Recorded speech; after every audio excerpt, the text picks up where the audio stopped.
Welcome back to my YouTube channel. तो आशा करुँच आपण मैंने बहुत बढ़िया से।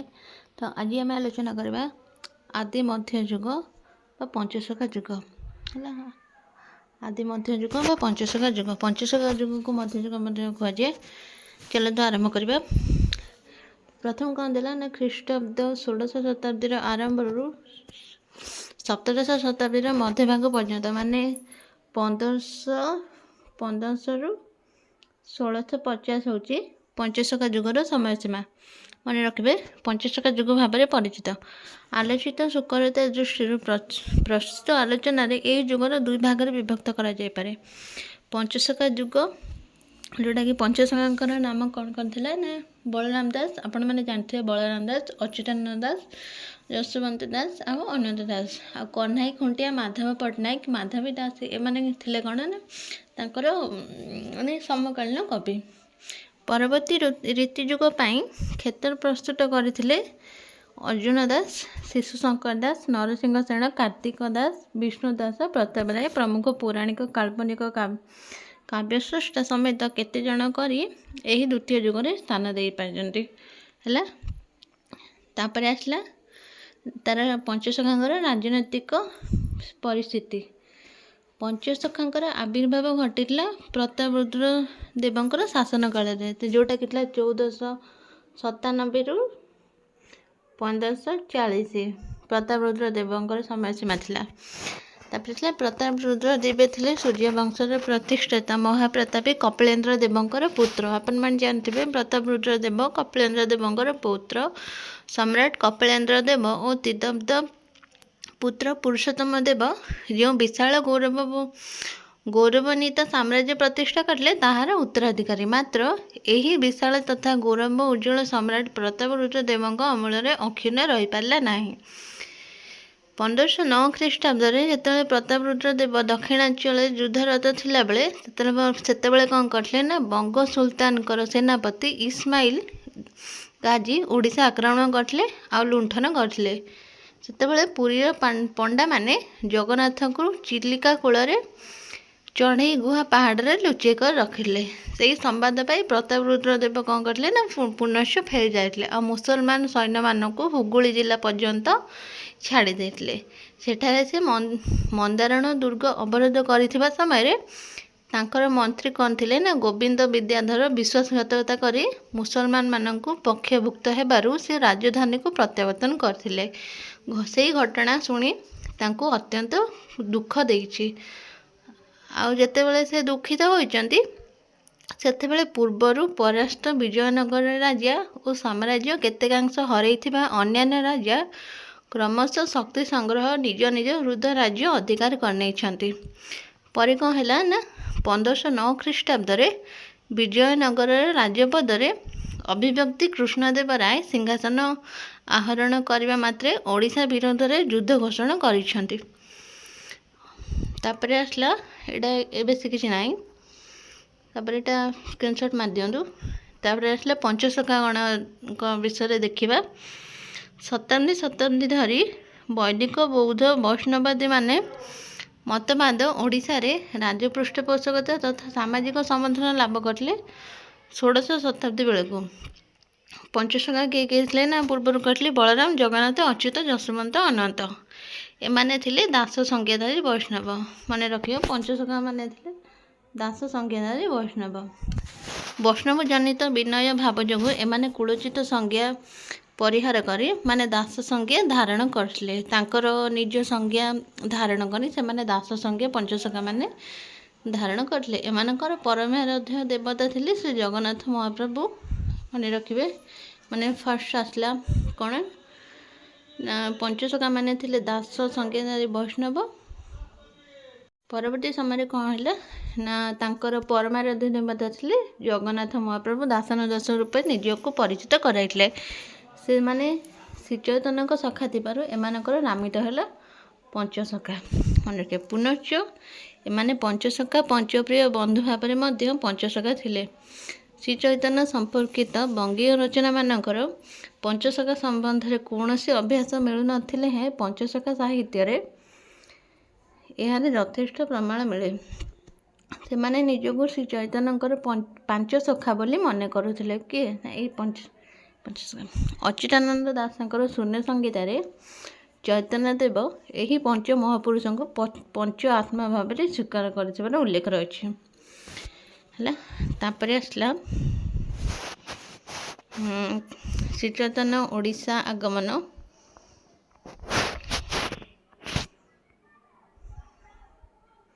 ଦେଖିବା, ପ୍ରଥମେ କ'ଣ କରିଥିଲେ ନା ଶ୍ରୀ ଚୈତନ୍ୟ 1510 ଫେବୃଆରୀ ମାର୍ଚ୍ଚ ଫାଲ୍ଗୁନ ମାସରେ ପୁରୀରେ ଆସି ପହଞ୍ଚିଥିଲେ। ନା କେବେ 1510 ମନେ ରଖିବ, 1510ରେ ଶ୍ରୀ ଚୈତନ୍ୟ ପୁରୀଠାରେ ଆସି ପହଞ୍ଚିଲେ। ତତ୍କାଳୀନ ଭାରତର ଆଧ୍ୟାତ୍ମିକ ତଥା ସାଂସ୍କୃତିକ ପ୍ରାଣକେନ୍ଦ୍ର ଥିଲା ଶ୍ରୀକ୍ଷେତ୍ର ପୁରୀ। ସେତେବେଳେ ପ୍ରତାପରୁଦ୍ର ଦେବଙ୍କର ତତ୍କାଳୀନ ଓଡ଼ିଶାର ଶାସକ ଥିଲେ।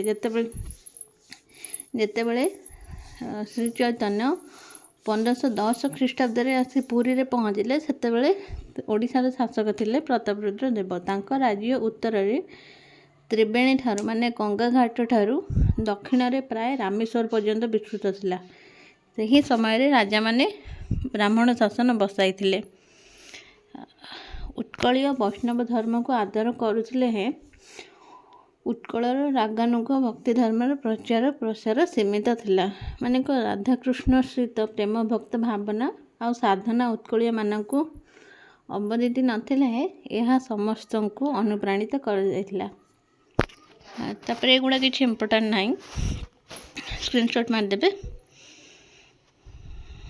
ତାପରେ ଆସିଲା ପୁରୀରେ କିଛି କାଳ ଚୈତନ୍ୟ ଚରିତାମୃତ ପୁରୀରେ କିଛି କାଳ ଅବସ୍ଥାନ କରିବା ପରେ ନିଜ ପ୍ରଚାର ଶୁଦ୍ଧା ଭକ୍ତି ପ୍ରଚାର ପ୍ରସାର ନିମନ୍ତେ ସେ ସେଠାରୁ ଅନୁକୂଳ ପରିସ୍ଥିତି ଅନୁଭବ କରି ଚୈତନ୍ୟ ଆଲବାରମାନଙ୍କର ପ୍ରେମ ଭକ୍ତି ଥିବା ଦାକ୍ଷିଣାତ୍ୟକୁ ପରିବ୍ରଜନ କରିଥିଲେ। ମାନେ ପୁରୀ ଶ୍ରୀ ଚୈତନ୍ୟ ପୁରୀ ଆସିଲେ ସେ ନିଜର ଶୁଦ୍ଧା ଭକ୍ତି ପ୍ରଚାର ପ୍ରସାର କରିବା ନିମନ୍ତେ।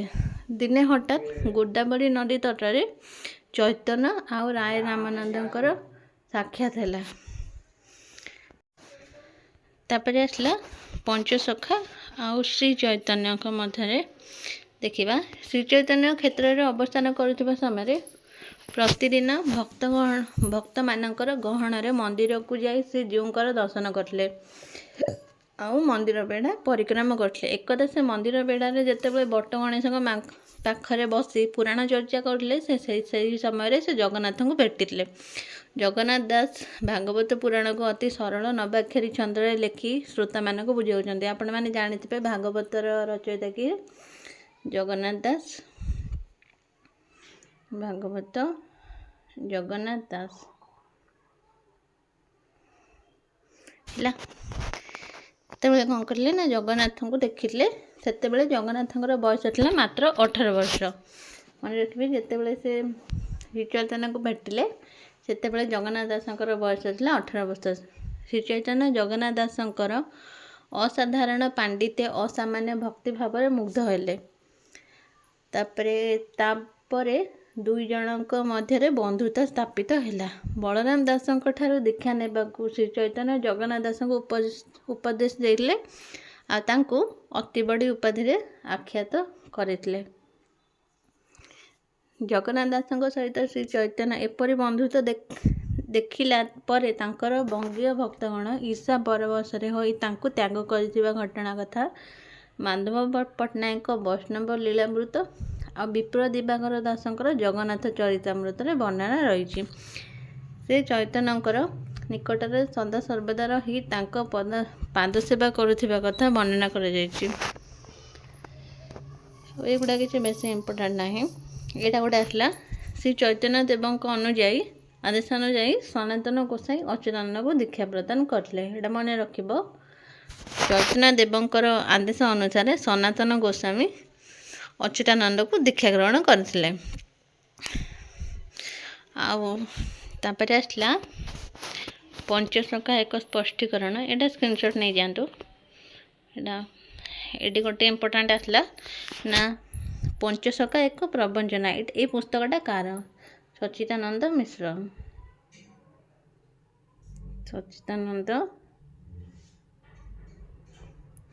रहिला। ए पुस्तकटा प्रथमे कौन है ना दिगंत पत्रिकार प्रकाश पाइला। तापर एटा आसला पंचसखा प्रवंचना नुहे, एटा कृष्णचरण साहू को प्रबंध। तापर एटा गोटे आसला सखाइन पंचसखा जोटा कि नटवर सामंतराय, नटवर सामंतराय। एगुड़ा सब जहाँ जहाँ कौच आपण मैंने सब नोट कर रखुवे, एक मार्कर पढ़ आसपे। तापर आसला एगुड़ा स्क्रीनशॉट रखी दिंतु।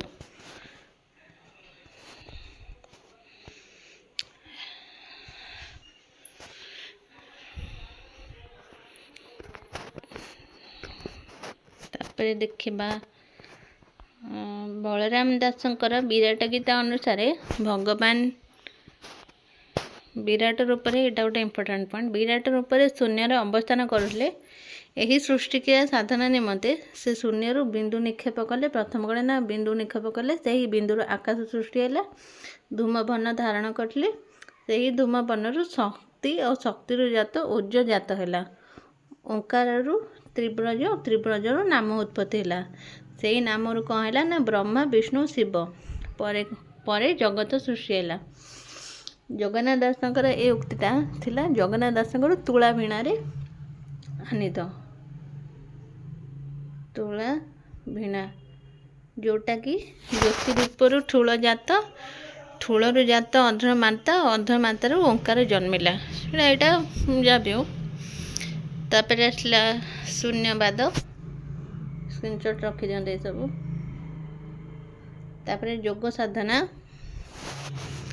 तापर आसला पिंड ब्रह्मांड तत्व, तापर सगुण निगुण उपासना पंचसखा मानकर। तापर गुरुवाद, तापर एटा स्क्रीनशॉट कर रखी ना पॉज करके देखिपारे। तापर आम देखा पंचसखांकर भितर थिले जे कि ज्येष्ठ बलराम दास। ये गोटे कथा कह रखा चाहिए, जो मैंने आम चैनल को नुआ कर आसवे से मैंने आम चैनल को सब्सक्राइब करने और सांगसाथी मान को शेयर करने। तापर देखा बलराम दास शारदा दास निजर महाभारत पर जपरी अमर हो रही सेपरी बलराम दास निजर अमर कृति रामायण पर। आपण मैंने जानते शारदा दास शारदा दास जपरी महाभारत लिखी, शारदा दास जपरी महाभारत लिखि अमर हो रही सेपरी बलराम दास निजर रामायण पर अमर हो रही। पंचसखा मध्य ज्येष्ठ थिले कि ना बलराम दास, तांकर गजपति महाराजा प्रतापरुद्र देव जोटा कि 1497 रु 1541 तांकर समय सीमा थिला। जीवित थिबा कथा एकांत सत्य। अच्युतानंद उदय कहानी अनुसार बलराम दास जन्मग्रहण करले 1484 है। यहाँ मन रखिए अच्युतानंद को उदय कहानी अनुसार बलराम दास जन्म 1484। तापर मात्र डॉक्टर आत्तबल्लभ महांती बट अवकाश मुखबंधर बलराम दास जन्म थिला 1472 ख्रीष्टाब्द बोली प्रतिपादन कर। बलराम दास प्रकृत जन्म जानवे नहीं, से विभिन्न मत रही जोटा कि अच्युतानंद को उदय कहानी अनुसार बलराम दास 1484 जन्मग्रहण करते। डॉक्टर आत्तबल्लभ महांती बट अवकाश मुखबंधर बलराम दास जन्म थिला केते ना 1472 बोली प्रतिपादन करिसेंती। तापर आसला तांकर रचनावली विक्षिप्त विवरणी जना जाए पिता नाम थिला सोमनाथ महापात्र। मन रखिए बलराम दास पिता नाम कौन थिला ना सोमनाथ महापात्र। आउ माता नाम थिला जमुना देवी। माता नाम भिन्न मतर भी माता नाम माया देवी व महामाया। माया देवी व महामाया, बस खाली महामाया भिन्न मतर कहवा गले जमुना देवी मन रखले भी चलो। जमुना ହେଲା। ତାପରେ ଦେଖିବା ତାଙ୍କ ପିତା ଗଜପତି ମହାରାଜାଙ୍କ ମନ୍ତ୍ରୀ ଥିବାର ଜଣାଯାଏ ତାଙ୍କ ରଚିତ ଛତିଶ ଗୁପ୍ତ ଗୀତାରୁ। ତାପରେ ତାଙ୍କ ରଚିତ ଏଇଟା ଗଲା। ଈଶ୍ୱର ଦାସଙ୍କର ଚୈତନ୍ୟ ଭାଗବତରୁ ତାଙ୍କ ଘର ହେଉଛି ଯାଜପୁର ନିକଟସ୍ଥ ଚନ୍ଦ୍ରପୁର ବୋଲି ଜଣାଯାଏ। ସେ ତାଙ୍କର ପିତାଙ୍କ ନାମ ଗଲା ସୋମନାଥ ମହାପାତ୍ର, ମାତାଙ୍କ ନାମ ଗଲା ଯମୁନା ଦେବୀ।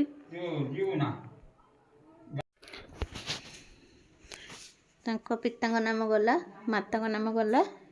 ତାପରେ ଦେଖିବା ମନ୍ତ୍ରୀପୁତ୍ର ଥିବାରୁ ତାଙ୍କ ପିତା କ'ଣ ଥିଲେ ନା ମନ୍ତ୍ରୀପୁତ୍ର ଥିବାରୁ ସେ ବାଲ୍ୟକାଳରେ ଉପଯୁକ୍ତ ଶିକ୍ଷା ପାଇଥିବାର ମନେ ହୁଏ ହେଲା। ତାପରେ ତତ୍କାଳୀନ ଶିକ୍ଷିତ ଲୋକମାନଙ୍କର ବେଦ, ବେଦାନ୍ତ, ଗୀତା, ଭାଗବତ ଇତ୍ୟାଦି ପାଠ କରୁଥିଲେ। ସେତେବେଳେ ବଳରାମଙ୍କ ରଚନାବଳୀରୁ ଯାହା ଜଣାପଡ଼େ ଏସବୁ ଶାସ୍ତ୍ରରେ ପାଣ୍ଡିତ୍ୟ ଲାଭ କରିଥିଲେ।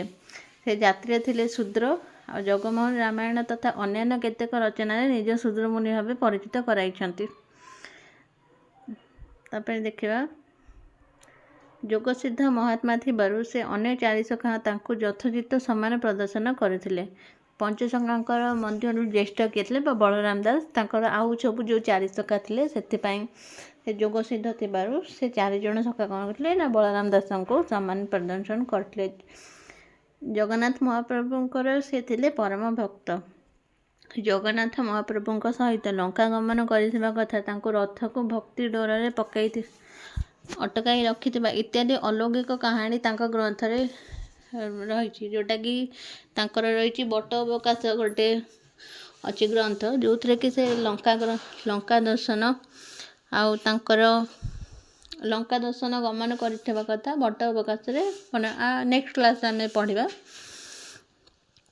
ତାପରେ ଆସିଲା ତାଙ୍କର ଚୈତନ୍ୟ ଦାସ ଯେତେବେଳେ 1510 ଖ୍ରୀଷ୍ଟାବ୍ଦରେ ପୁରୀ ଆଗମନ କରିଥିଲେ ସେତେବେଳେ ବଳରାମ ଚୈତନ୍ୟଙ୍କ ସମବୟସ୍କ ଥିଲେ। ଦୁହେଁ ଭକ୍ତ ସାଧକ ଥିବାରୁ ସେମାନଙ୍କ ମଧ୍ୟରେ ନିବିଡ଼ ବନ୍ଧୁତ୍ୱ ସ୍ଥାପିତ ହୋଇଥିଲା। ଚୈତନ୍ୟଙ୍କ ନିର୍ଦ୍ଦେଶରେ ବଳରାମ ଦାସ ଜଗନ୍ନାଥଙ୍କୁ ଦୀକ୍ଷା ପ୍ରଦାନ କରିଥିଲେ। ଏଇଟା ମନେ ରଖିବେ, ଚୈତନ୍ୟଙ୍କ ନିର୍ଦ୍ଦେଶରେ ବଳରାମ ଦାସ ଜଗନ୍ନାଥ ଦାସଙ୍କୁ ଦୀକ୍ଷା ପ୍ରଦାନ କରିଥିଲେ। ମୁଁ ଯାହା କହୁଛି ସେସବୁ ନୋଟ୍ସ କରିକି ରଖନ୍ତୁ। ପରୀକ୍ଷାରେ ବି 1 ମାର୍କର କ୍ୱେଶ୍ଚିନ୍ ଆସିପାରେ ଏଭଳିଆ ଯେ କାହା ନିର୍ଦ୍ଦେଶରେ ବଳରାମ ଦାସ ଜଗନ୍ନାଥଙ୍କୁ ଦୀକ୍ଷା ପ୍ରଦାନ କରିଥିଲେ। ନା ଆପଣମାନେ ଯଦି କ୍ଲିଅର ହେଇଥିବେ ତାହେଲେ ପରୀକ୍ଷାରେ ଭଲ ଭାବରେ ଲେଖିପାରିବେ। ନୋଟ୍ସ କରି ରଖନ୍ତୁ। ସବୁ ଇମ୍ପୋର୍ଟାଣ୍ଟ ପଏଣ୍ଟ କହୁଛି, ତାକୁ ସବୁ ଖାଲି ଆପଣମାନେ କ'ଣ କରିବେ ନା ନୋଟ୍ କରିକି ରଖିବେ, ଯଦ୍ୱାରା କି ଆପଣମାନଙ୍କର ପରୀକ୍ଷା ଟାଇମ୍ରେ ଭଲ ହେବ। ତାପରେ ଆସିଲା ବଳରାମ ଦାସ ଥିଲେ ଗୃହୀ ବୈଷ୍ଣବୀ। ବଳରାମ ଦାସ ଥିଲେ ଗୃହୀ ବୈଷ୍ଣବୀ। ସେ ବିବାହ କରିଥିଲେ, ତାଙ୍କର ପୁତ୍ର କନ୍ୟା ମଧ୍ୟ ଥିଲେ। ତାଙ୍କର ଜଗମୋହନ ରାମାୟଣର ଉତ୍ତରକାଣ୍ଡରେ ଲେଖିଛନ୍ତି, ଦରାସୁତ ଧନଜନ ସୁଖ ଭୋଗ ସିରି ଅଳପେ ଆପଣେ ଦେଇ ଅଛନ୍ତି ତା ହରି। ଏଇଟା ହେଉଛି ଜଗମୋହନ ରାମାୟଣର ଉତ୍ତରକାଣ୍ଡରେ ବର୍ଣ୍ଣିତ କରିଛନ୍ତି। ସେ ଦୀକ୍ଷା ଗ୍ରହଣ ପରେ ଗୃହତ୍ୟାଗ କରି ଏକାଟିଆ ବାସ କରିଥିଲେ, ଯେଉଁଟାକି ସେ ଶ୍ରୀକ୍ଷେତ୍ରରେ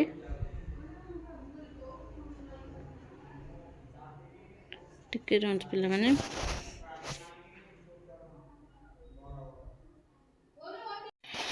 ଯେଉଁଟାକି ସେ ଦୀକ୍ଷା ଗ୍ରହଣ ପରେ ସେ ଏକାକୀ ବାସ କରିଥିଲେ।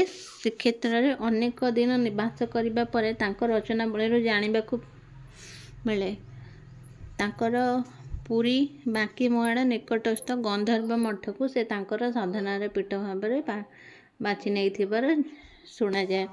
ତାଙ୍କର ମଠ କେଉଁଠି ଥିଲା ନା ପୁରୀର ବାଙ୍କି ମୁହାଣ ନିକଟସ୍ଥ ଗନ୍ଧର୍ବ ମଠ। ଏଇଟା ମନେ ରଖିବେ, ତାଙ୍କର ମଠ ଥିଲା ଗନ୍ଧର୍ବ ମଠ, ଯେଉଁଟାକି ପୁରୀଠାରେ ଅବସ୍ଥିତ। ମନେ ରଖିବେ। ତ ଏଇଟା ଗଲେ ତାଙ୍କର ବଳରାମ ଦାସଙ୍କର ଜୀବନୀ ସମ୍ପର୍କରେ। ନେକ୍ସଟ କ୍ଲାସ୍ରେ ଆମେ ଆଲୋଚନା କରିବା ବଳରାମ ଦାସଙ୍କର ରଚନାବଳୀ କେତେ କ'ଣ ସବୁ ରଚନା କରିଛନ୍ତି। ଆଜି ପାଇଁ ଏତିକି, ରହିଲି, ନମସ୍କାର।